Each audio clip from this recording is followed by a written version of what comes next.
आज हम विषय अर्थशास्त्र की एक प्रमुख शाखा समष्टि अर्थशास्त्र या मैक्रो इकोनॉमिक्स, हम इसे समष्टि अर्थशास्त्र या मैक्रो इकोनॉमिक्स के नाम से देखते हैं। मैक्रो इकोनॉमिक्स क्या है, माइक्रो इकोनॉमिक्स से ये किस तरीके से अलग है, माइक्रो इकोनॉमिक्स और मैक्रो इकोनॉमिक्स में क्या कोई गतिरोध है। जब अर्थशास्त्र का अध्ययन हम माइक्रो इकोनॉमिक्स में कर रहे थे तो फिर क्या आवश्यकता पड़ी कि मैक्रो इकोनॉमिक्स की एक अलग शाखा। तो आज के इस लेक्चर में हम मैक्रो इकोनॉमिक्स की विषय वस्तु क्या है और यह किस तरीके से माइक्रो इकोनॉमिक्स से अलग है और कहाँ इसमें समानता है, इस पर चर्चा करेंगे। जैसा कि हम जानते हैं कि एडम स्मिथ ने जब अर्थशास्त्र की संकल्पना 1776 में अपनी पुस्तक वेल्थ ऑफ नेशंस के माध्यम से उजागर की, तब से लेकर और 19वीं शताब्दी तक अर्थशास्त्र का जो अध्ययन किया जा रहा था वो माइक्रो इकोनॉमिक्स के अंतर्गत किया जा रहा था। लेकिन 1930 में जब मॉडर्न इकोनॉमिक्स थ्योरी अस्तित्व में आई, इतिहास की थोड़ी बहुत मूलभूत जानकारी रखने वाले लोग भी ये जानते हैं कि वर्ष 1930 ईयर ऑफ ग्रेट डिप्रेशन कहलाता है। समस्त विश्व में जिसने बेरोजगारी की उच्चतर स्तर, highest level of depression, too much money chase too few goods जैसे जुमले इस दशक से प्रारंभ हुए और अर्थशास्त्र के जो स्थापित मान्यताएं थी जो 1776 से चली आ रही थी, या जिसको कहें कि जो क्लासिकल की मान्यताएं थी, वो पूरी तरीके से रूल्ड आउट हो गई 1930 तक आते आते। 1930 से पहले कोई भी व्यक्ति या क्लासिकल अर्थशास्त्री बेरोजगारी जैसी किसी भी संभावना से इनकार करते रहे। प्रतिष्ठित अर्थशास्त्री ये मानते थे कि अनएम्प्लॉयमेंट टेम्परेरी हो सकता है या फ्रिक्शनल हो सकता है। लोग ऐच्छिक रूप से तो बेरोजगार हो सकते हैं, वॉलेंटरी अनएम्प्लॉयड हो सकते हैं, लेकिन involuntary अनएम्प्लॉयमेंट्स can not be exist in the economy. ऐसी मान्यताओं के साथ बढ़ रही अर्थव्यवस्था को जब 1930 की महान मंदी में एक ब्रेक लगा तो अर्थव्यवस्था का अध्ययन की एक नए सिरे से आवश्यकता पड़ी और 1933 में एक अर्थशास्त्री रैगनर फ्रिश ने दो ब्रांचेस में इसको डिवाइड कर दिया।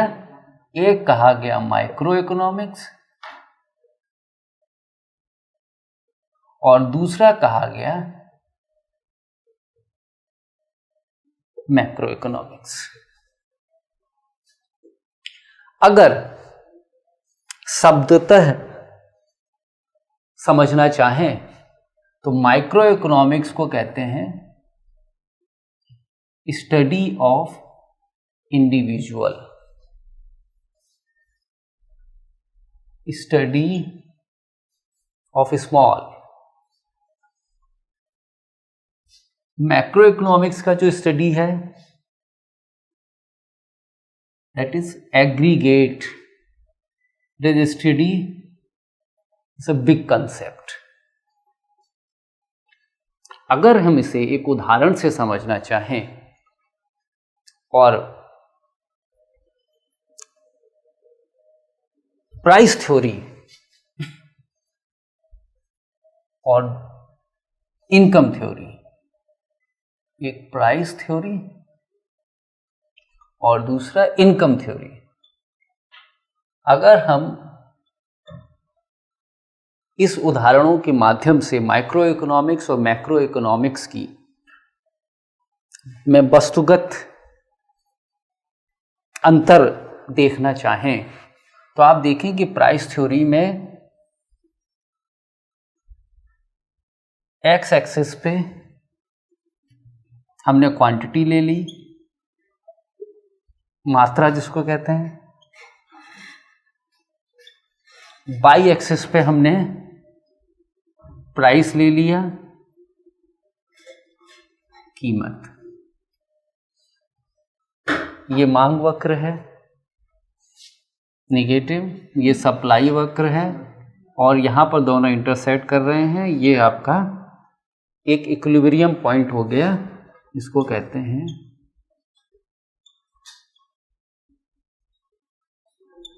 पॉइंट। यानी इस प्राइस पर इतनी क्वांटिटी के बीच में यहां संतुलन देखने को मिलता है। यह इंडिविजुअल, जब हम बात करें कि फर्म्स और इंडस्ट्री, तो फर्म्स क्या है? Small concept. इंडस्ट्री क्या है? Big concept. ये इंडस्ट्री है, इसमें कई सारी फर्में हैं। ये इंडस्ट्री हो गया और ये छोटी छोटी कई फर्में हो गई। जब हम प्राइस कंज्यूमर्स के लिए प्राइस डिटर्मिनेशन की बात करते हैं तो ये माइक्रो इकोनॉमिक्स के अध्ययन का विषय होता है। माइक्रो इकोनॉमिक्स में हम कंज्यूमर के बिहेवियर को स्टडी करते हैं और ये कहते हैं कि कंज्यूमर किसी वस्तु के लिए उतनी कीमत अदा करने को तैयार होता है जितना कि उस वस्तु से उसको मिलने वाली सीमांत उपयोगिता दोनों बराबर हो जाए। यानी एक कंज्यूमर उतनी कीमत अदा करेगा जिससे उसकी मार्जिनल यूटिलिटी बराबर हो जाए। MUX, अगर दो वस्तुएं हैं X और Y, तो आप कहते हैं कि MUX अपॉन PX बराबर MUY अपॉन PY। और इसी तरह अगर वस्तुएं बढ़ती जाएं तो आप इसको बढ़ा सकते हैं। दूसरा, हम market, different form of market, उनमें कैसे कीमत का निर्धारण होता है, that is also the part of the micro economics. चाहे वो either in case of perfect competition, in case of monopoly, in case of oligopoly, duopoly, these are all study about the price determinations with the help of demand and supply. This is the microeconomics. अगर हम income theory की बात करें, it's a big concept. So income theory में जब हम बात करें तो there are two sector,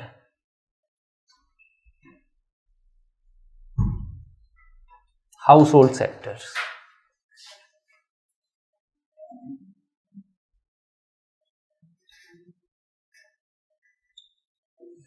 and business sectors. घरेलू क्षेत्र, व्यापारिक क्षेत्र। घरेलू क्षेत्र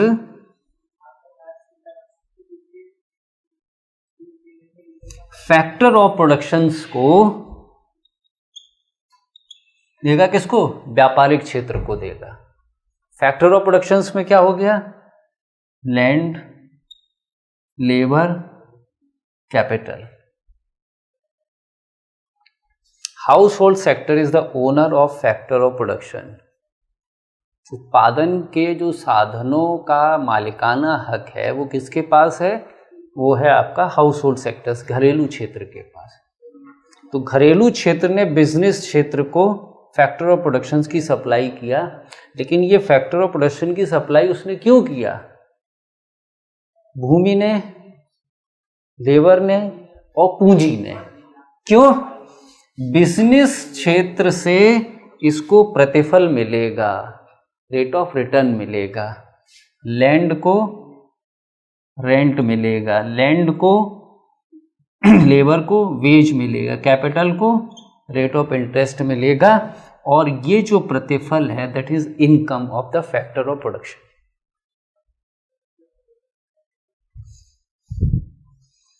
उत्पादन के साधन, उत्पादन के साधनों की मांग की व्यापारिक क्षेत्र ने, व्यापारिक क्षेत्र ने उसको हाउस होल्ड क्षेत्र से लिया और उस प्रतिफल में उनको उसका इनकम दिया, जिसको कहेंगे ये इनकम अलग अलग वर्ग में अलग अलग होगी। भूमि को लगान के रूप में आय प्राप्त हो रही है, श्रमिक को मजदूरी के टर्म्स में आय प्राप्त हो रही है, पूंजी को ब्याज की दर के टर्म्स में आय प्राप्त हो रही है। लेकिन ये जो अभी सर्किल है ये इनकम्प्लीट है, इनकम थ्योरी अभी कंप्लीट नहीं हुई। बिजनेस क्षेत्र इन फैक्टर ऑफ प्रोडक्शन से क्या करेगा?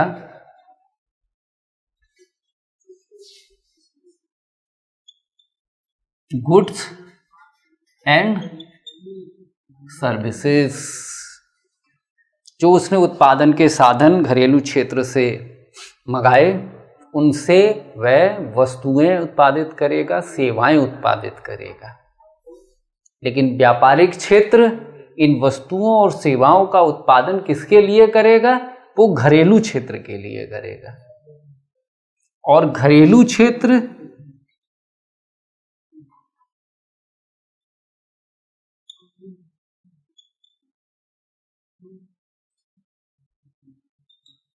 जो फैक्टर ऑफ प्रोडक्शन उत्पादन वस्तुओं की और सेवाओं की मात्रा जो व्यापारिक क्षेत्र ने घरेलू क्षेत्र को दी, इस घरेलू क्षेत्र के द्वारा गुड्स और सेवाओं का भुगतान किया जाएगा व्यापारिक क्षेत्र को।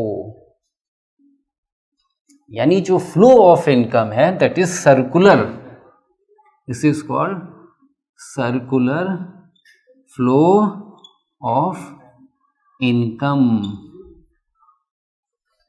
और फिर आप ये देखेंगे कि जब हम राष्ट्रीय आय की गणना करते हैं, ये राष्ट्रीय आय की गणना करने का ये पहला चरण है, और इस पहले और बहुत मामूली से चरण में हमने देखा कि ये दो क्षेत्र इसमें हैं।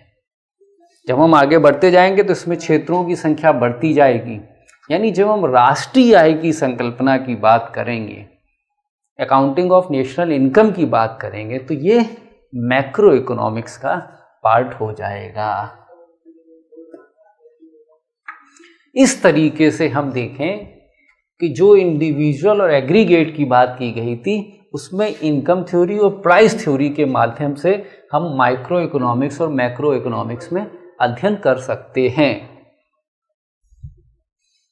वापस हम फर्म्स और इंडस्ट्री के बीच में आए। ये स्मॉल यूनिट्स है, ये बिग यूनिट्स है। इंडस्ट्री एंड फर्म्स, आपने देखा कि परफेक्ट कंपटीशन के बाजार में firms are price follower, industry decide the price.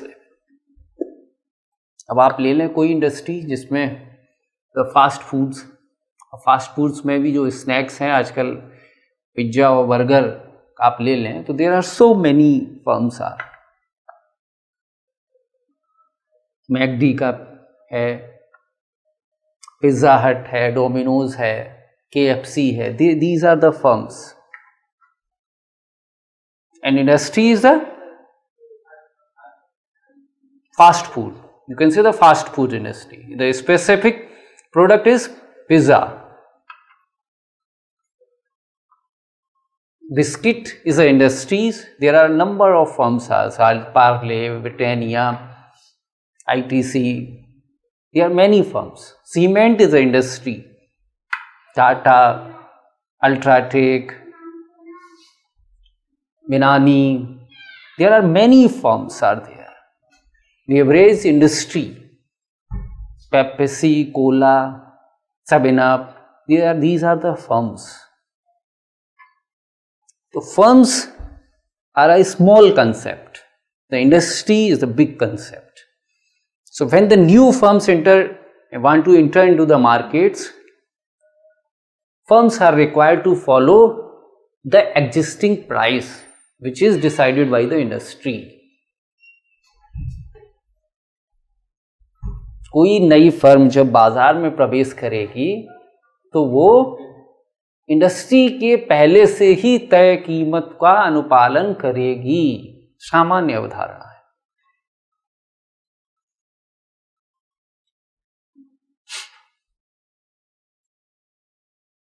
अब हम देखें कि जो मैक्रो इकोनॉमिक्स का जो विषय वस्तु है वह क्या है। तो मैक्रो इकोनॉमिक्स में हम स्टडी करते हैं नेशनल इनकम का।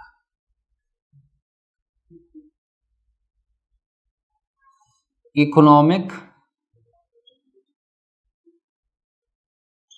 growth. Suppose the statement that is given that the India's expected growth rate in 2021 to 22 is 5%. So the 5%, that is the summation of primary sector, secondary sector and tertiary sectors. This is the summation, this is the aggregate growth. And if we want to specify, then we have to analyze what is the growth rate expected, what is the growth rate in the primary sector, what is the growth rate in secondary sectors and the tertiary sectors. So अगर हम economic growth का अध्ययन करेंगे तो that is the part of the macroeconomics.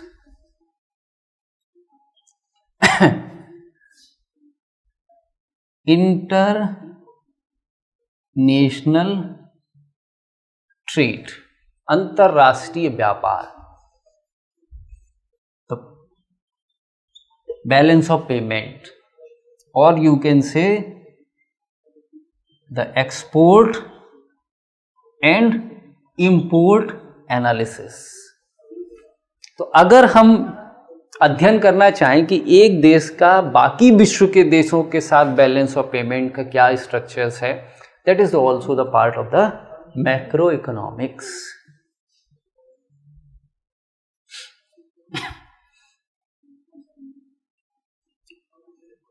Then हम कह सकते हैं कि इंडिया का जो ओवरऑल ट्रेड है, ओवरऑल एक्सपोर्ट क्या है, but the rest of the countries it may be varied from one country to another country. अगर हम मनी सप्लाई का अध्ययन करना चाहें,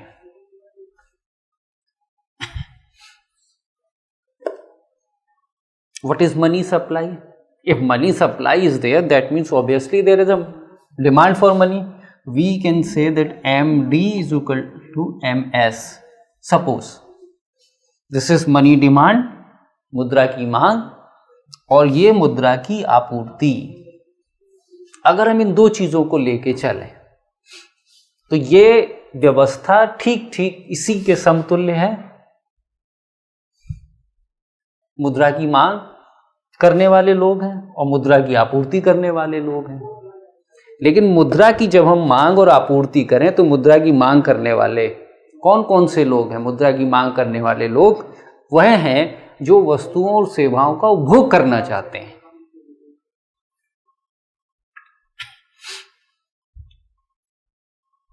जो भविष्य में संचय करना चाहते हैं, होल्डिंग करना चाहते हैं, वो सभी मुद्रा की मांग करते हैं। तो जब मुद्रा की मांग होगी तो मुद्रा की आपूर्ति कहाँ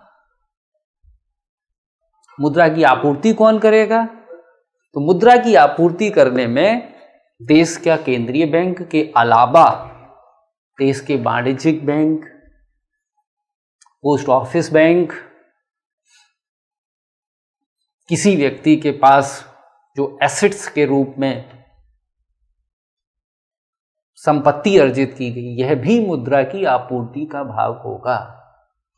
और मुद्रा की मांग और मुद्रा की आपूर्ति को आप जानते हैं कि ब्याज की दर के द्वारा निर्धारित किया जाता है। टूल्स ऑफ मैक्रो इकोनॉमिक्स, जो मैक्रो इकोनॉमिक्स का हम अध्ययन करेंगे उसके टूल्स क्या क्या होंगे। तो मैक्रो इकोनॉमिक्स के जो टूल्स हैं उसमें जो प्रमुख रूप से फिस्कल पॉलिसी या आप कहेंगे राज्य हस्तक्षेप, दूसरा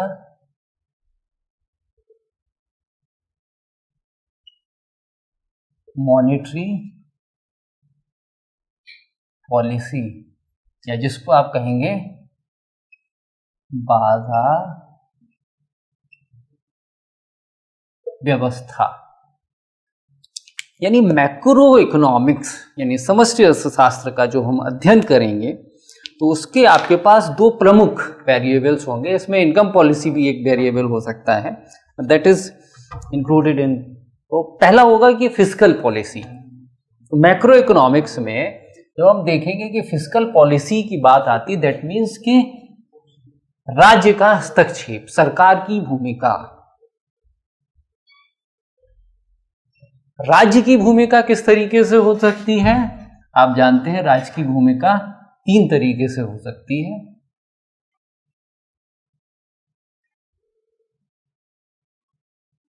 रोल ऑफ स्टेट, टैक्स और पब्लिक नेचर और पब्लिक नेट। कर, सार्वजनिक व्यय और सार्वजनिक ऋण।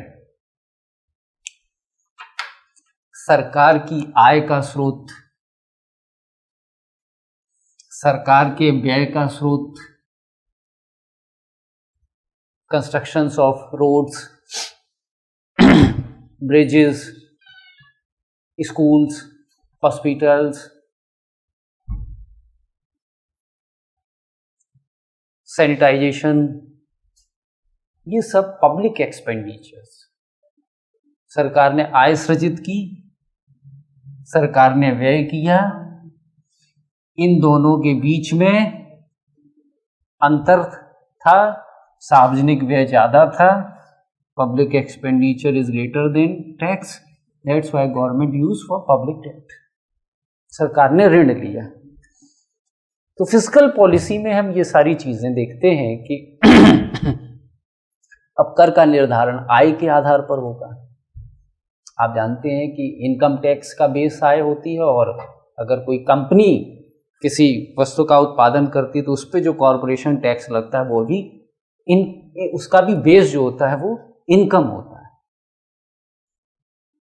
सरकार पब्लिक एक्सपेंडिचर के माध्यम से तमाम अलग अलग धरातल के लोगों को एक धरातल पर लाने का प्रयास करती है। यह सब अध्ययन किया जाएगा समष्टि अर्थशास्त्र के अंतर्गत कि किस व्यक्ति को कितनी सब्सिडी दी जाए, किन वस्तुओं पे सब्सिडी जाए। जैसे मेरिट वस्तुओं का कंसेप्ट है इसमें हेल्थ और एजुकेशन, शिक्षा और स्वास्थ्य, ये मेरिट वस्तुएं कहलाती हैं। इन पर पब्लिक एक्सपेंडिचर की मात्रा ज्यादा होगी। जब हम इनका अध्ययन करेंगे, यह अध्ययन कहलाएगा आपका मैक्रो इकोनॉमिक्स के अंतर्गत। वहीं दूसरा है मॉनेटरी पॉलिसी। मॉनेटरी पॉलिसी में हमने देखा कि MD=MS की बात की गई, और यह बाजार व्यवस्था है। बाजार व्यवस्था क्यों कहा गया इसे? बाजार व्यवस्था इसलिए कहा गया कि मुद्रा की आपूर्ति और मुद्रा की मांग, यह ब्याज की दर के माध्यम से निर्धारित किया जाता है।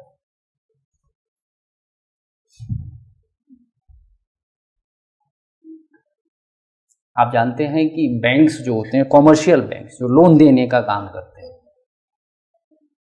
वह आपसे जमा स्वीकार करते हैं, उस पर भी ब्याज देते हैं, और जब आप उनसे ऋण लेते हैं तो वह आपसे ब्याज लेते हैं, और इस R का डिफरेंस ही बैंक का प्रॉफिट होता है।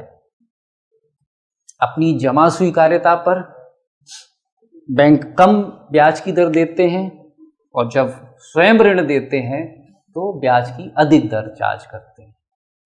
ये एक मॉनेटरी पॉलिसी का सेगमेंट है।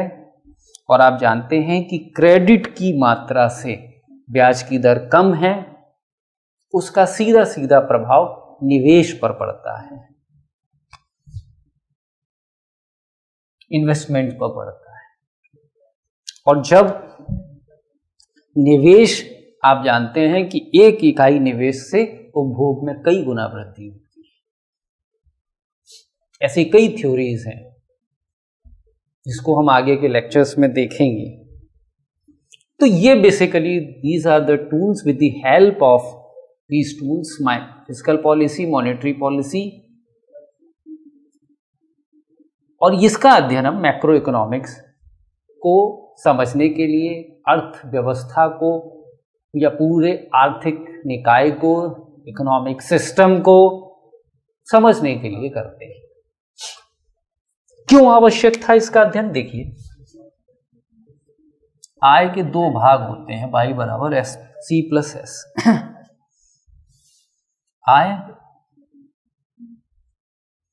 अगर बचत की मात्रा बढ़ा दी जाए तो जाहिर सी बात है कि अगर कंजम्पशन कम करेंगे तभी बचत की मात्रा बढ़ा, तभी ये, और जबकि बाई कांस्टेंट है, बाई स्थिर है, तो अगर आपको बाई को स्थिर रखना है तब एक ही सूरत में आप बचत की मात्रा बढ़ा सकते हैं कि जब आप उपभोग को कम करें। माइक्रो लेवल पे कोई एक व्यक्ति यह सोच सकता है कि हम बचत बढ़ाएं, उपभोग को कम कर लें, लेकिन इसकी ये इसका एक कदम अर्थव्यवस्था में मैक्रो लेवल पे दूसरे परिणाम देगा। माइक्रो लेवल पे तो इसका ये हो गया कि इसने अपने उपभोग को कम कर लिया और बचत को बढ़ा दिया, लेकिन यह प्रभाव यहीं तक सीमित नहीं रहेगा। It is spreading out, create disturbance and other sectors. कैसे? कि जब ये अपनी बचत को बढ़ाएगा, उपभोग को कम करेगा, आय जबकि स्थिर है, तो अर्थव्यवस्था में दूसरे क्षेत्रों में कंजम्पशन के कम होने से गुड्स और सर्विसेज की मांग क्या होगी? कम हो जाएगी, और वस्तुओं की और सेवाओं की मांग कम होने से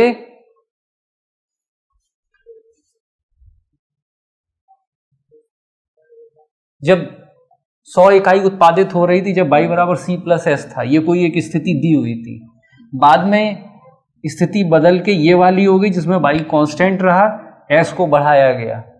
यहां मान लीजिए कि कोई 100 यूनिट्स उत्पादित हो रहा था और यहां मान लीजिए 50 यूनिट उत्पादित हो गए, तो 100 यूनिट्स में नीड्स मोर एम्प्लॉयमेंट, 50 यूनिट्स में लेस एम्प्लॉयमेंट अपॉर्चुनिटी, तो आय का स्तर क्या हो गया? इस वाले में कम हो गया। तो जब मैक्रो लेवल पे हम देखेंगे तो आप बचत कम करने गए और आपने अपनी आय को कम कर लिया, और इस पूरे वाकये को कहते हैं अर्थशास्त्र में 'पैरासिटिक लॉस ऑफ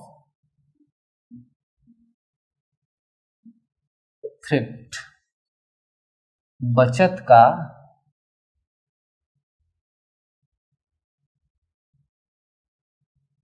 विरोधाभास।